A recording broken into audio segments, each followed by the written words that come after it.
Hey, happy Monday. Hope your weekend was cool. Do you remember about a month ago, I think, I made a response video and I had mentioned how probably at some point the government is going to shift the expense of these vaccines onto the public?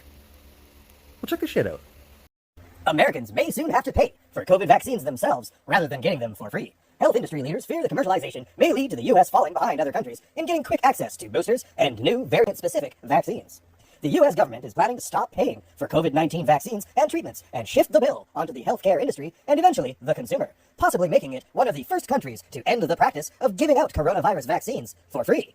The Department of Health and Human Services will hold a planning session on August 30th, the Wall Street Journal reported, to bring together representatives from the healthcare industry as well as state health departments to discuss the commercialization of COVID-19 treatments. The move comes a few days after White House COVID-19 response coordinator Dr. Ashish Jha confirmed on Tuesday that the Biden administration had taken steps to get past the crisis phase of the pandemic and stop buying vaccines, treatments, and tests as early as fall.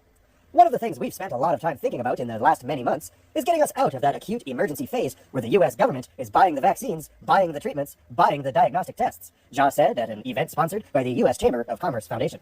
My hope is that in 2023, you're going to see the commercialization of almost all of these products. Some of that is actually going to begin this fall, in the days and weeks ahead, Jha said. It was always the plan under both the Trump and Biden administration to push the pricing and coverage control of COVID-19 vaccines and treatments onto the healthcare industry. As COVID cases drop and the pandemic response funding runs short, the U.S. is determined to privatize COVID-19 treatment by the end of the year. We've known at some point we'd need to move over into the commercial market, and we're approaching that time now, Don O'Connell, Assistant Secretary at HHS for Preparedness and Response, told the WSJ. How will it work? The move to shift payments for COVID-19 drugs to the commercial market may still take months. At the upcoming HHS meeting, company representatives and officials still need to discuss reimbursement and coverage, as well as regulatory, market dynamic, and equity issues. Insurers and pharmacy benefit managers negotiating with drug manufacturers means prices would rise higher than what the federal government paid.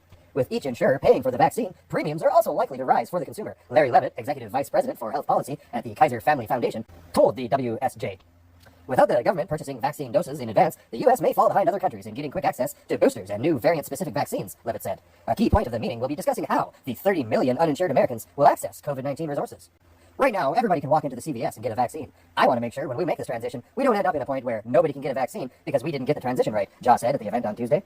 The move also might create a challenge for those suffering from long COVID, which is known to increase the risk of cognitive deficit, also known as brain fog, psychotic disorders, and epilepsy, for 2 years after a COVID diagnosis, according to a study published in the Lancet Psychiatry on Wednesday.